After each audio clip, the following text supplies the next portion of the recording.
Have you ever prayed but never got an answer, and wondered if God was really there? Did you feel all hope was gone, but in His time He came along and answered the prayer you thought was gone?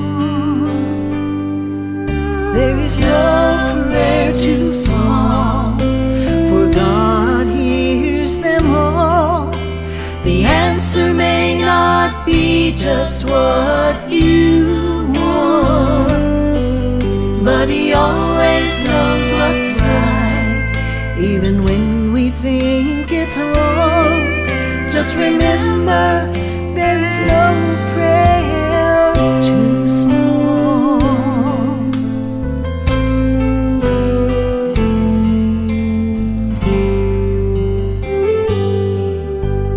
I have read, if you will ask, you shall receive. No matter what it is, I still believe.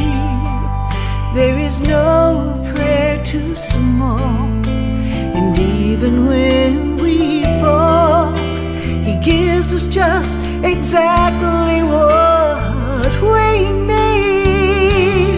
There is no prayer too small, for God hears them all. The answer may not be just what you want, but He always knows what's right, even when we think it's wrong. Just remember, there is no prayer too small. No prayer too small. He always knows what's right. God hears them all. There is no prayer too small. My God hears them all. The answer may not be just what you want, but He always knows what's right, even when we think it's wrong. Just remember, there is no prayer too small. No prayer too small.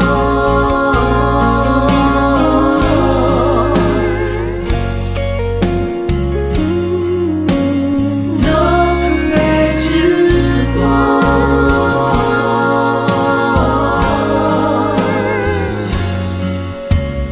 God hears them all.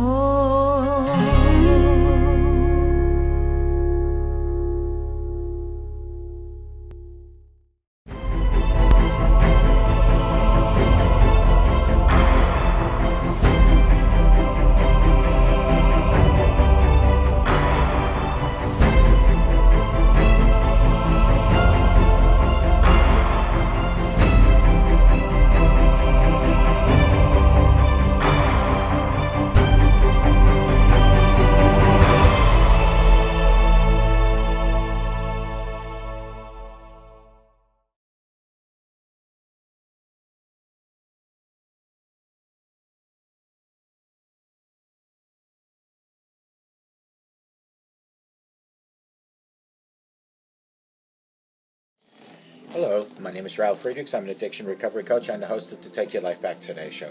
As an addiction recovery coach, I want to share something with you, and let me be crystal clear to leave an everlasting impact upon you. Just imagine being buried alive. You're in a coffin, but you know you're not dead. You don't know how to get out of that coffin. You tried lifting the lid, but the enormous weight upon the lid prevents you from opening the lid. You tried banging on the lid to maybe unsettle the dirt, and just, if somebody's standing by your grave, they'll start digging their way down towards you to help you. This is what it's like to find yourself at the lowest point of alcohol and drug addiction. You know you need help. You know you can't do it on your own, but you don't know where to turn. In reality, there are people standing by your grave. You just don't know that. You just think you're going to die. Usually, though, people don't think about death when they're habitually abusing drugs and alcohol. In order to feed an addiction, you have to be great at repressing the fear of death. I often ask you, my audience, did it ever cross your mind while you were abusing drugs and alcohol that maybe, just maybe, you might overdose? You might take your life. And if that's not bad enough, more selfishly, you'll take the life away from people that count and need and want you most. Your mother, your father, your brother, your sister, your husband, your wife, your children, your grandchildren. With this, let me leave one last thought. Don't be like the person I'm reading about on these index cards that waits and waits and waits until it's too late. Instead, pick up the phone and call me at 844-405-HELP, and I promise you I'll help you take your life back. For your life is gone. People like Larry Geist, with over 30 years' experience as a life coach and addiction recovery coach, can also help you. You can reach him at 516-458-2741 or www.odysseyconsultant.org. Larry Geist from the Geist Academy will help you from your addiction to your recovery, from depression to happier times, from low self-esteem to higher self-esteem. Call him at 516-458-2741. Folks, do me a favor, and please, when you take your slippers off at night and jump into bed, just push them under your bed. That way, in the morning, you'll be forced to get on your knees to look under the bed to retrieve those slippers. And then while you're on your knees, use that time what I call knee mail. Not email, but knee mail. The knee mail is when you're on your knees and you speak to God. You ask God for guidance and direction, forgiveness and mercy. Thank God for having a home, clothing, food, health, relationship. You ask God to protect you and your family for the rest of your life. Then put those slippers on, stand straight up, and walk with God 24/7. Knee mail, perfect time every morning to speak to God from your lips to His ears. I'm going to give you 10 reasons you can't stay sober. Let me say that again. Cannot stay sober. Why are some people ready to get and stay sober, but others are not? I can't say that I've ever tried to intentionally get sober before June 21st, 2013. But there were times when I attempted not to drink for a week or two, or just have a few drinks when I went out.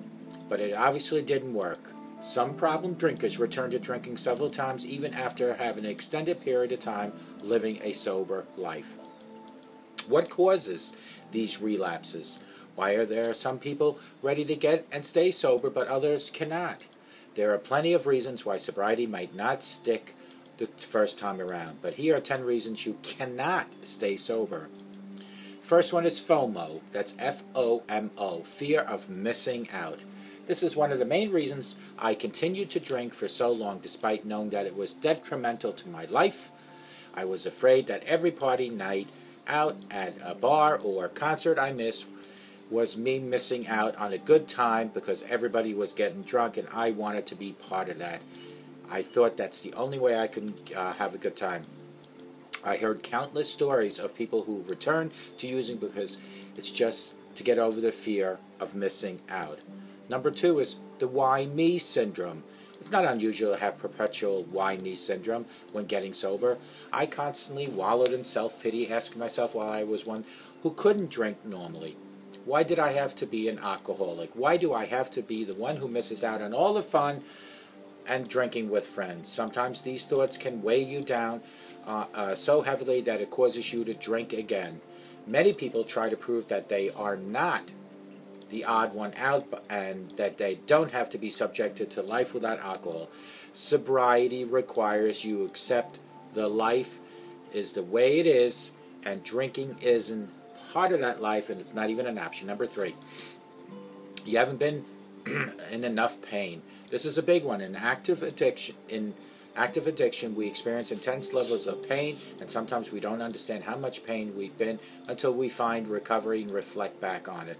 I'm often asked how I was able to just quit on the day of June 22nd, 2013.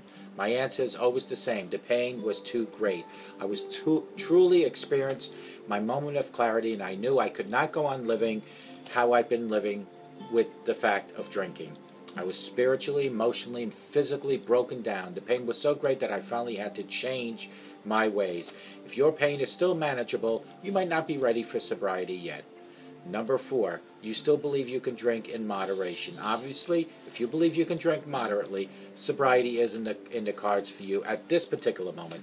I've heard many of substance abusers who believe they can return to a normal life even after having some sobriety and learn how to use drinking in moderation. This may work for some, but I don't think it will work for me. For me, it's like playing with fire. I don't want to find out because I don't want to get burned. The back and forth of attempting to drink normally, of regulating and policing yourself, could be the reasons you cannot stay sober. Number 5, thinking about never drinking again scares you. Before I decided to quit drinking, sobriety was a concept that I could not wrap my brain around. I didn't understand, or I didn't want to understand, and frankly, never drinking again terrified the hell out of me. Forever is a long time. I think it's a good idea, and idea keeps people from sobriety each and every day. We automatically put time constraints on ourselves when we should really just be thinking about today.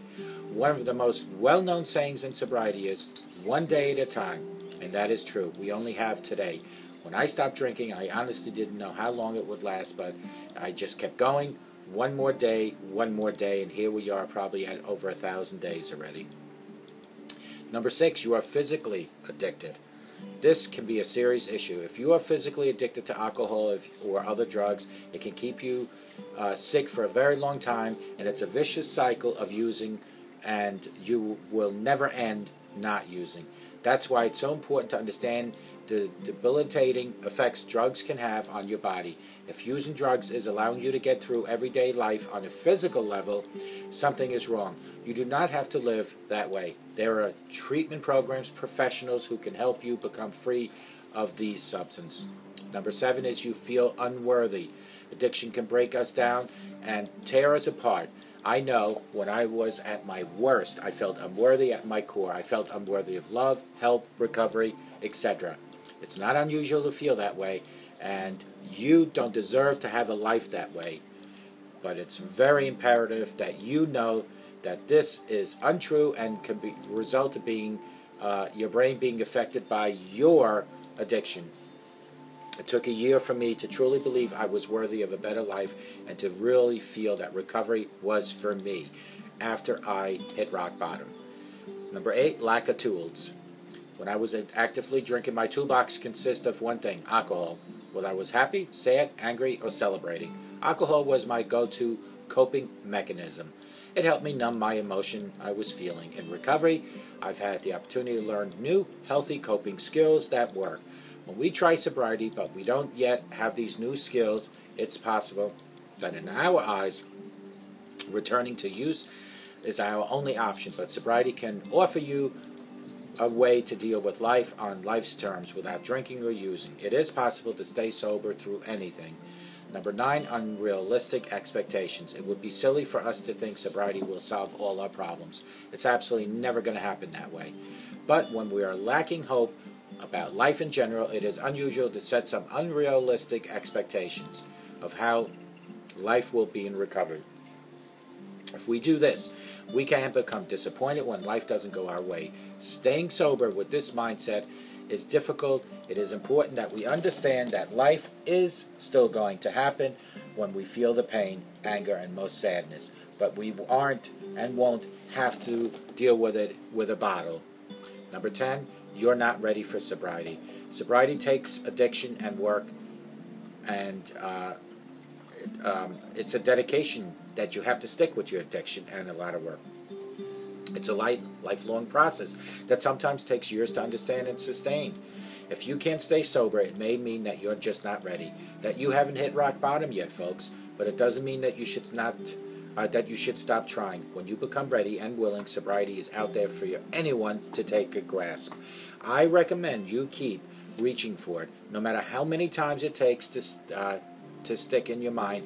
Keep reaching. Every time you have a relapse, do it again. And I hope that these 10 reasons that you cannot stay sober are reasons enough for you to become sober, and may God bless you.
Have you ever prayed but never got an answer, and wondered if God was really there?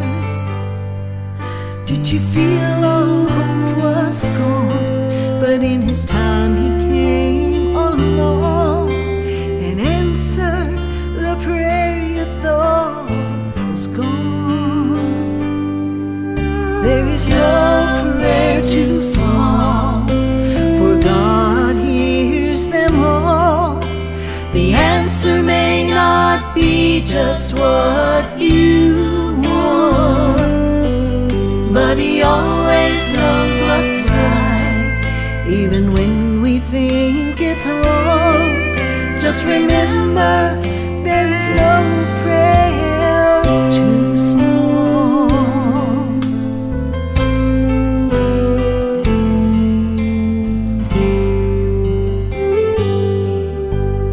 I have a ready few, will ask you shall receive. No matter what it is, I still believe. There is no prayer too small, and even when we fall, He gives us just exactly what we need. There is no prayer too small, for God hears them all. The answer may not be just what you want, but He always knows what's right, even when we think it's wrong. Just remember, there is no prayer too small. No prayer too small. He always knows what's right.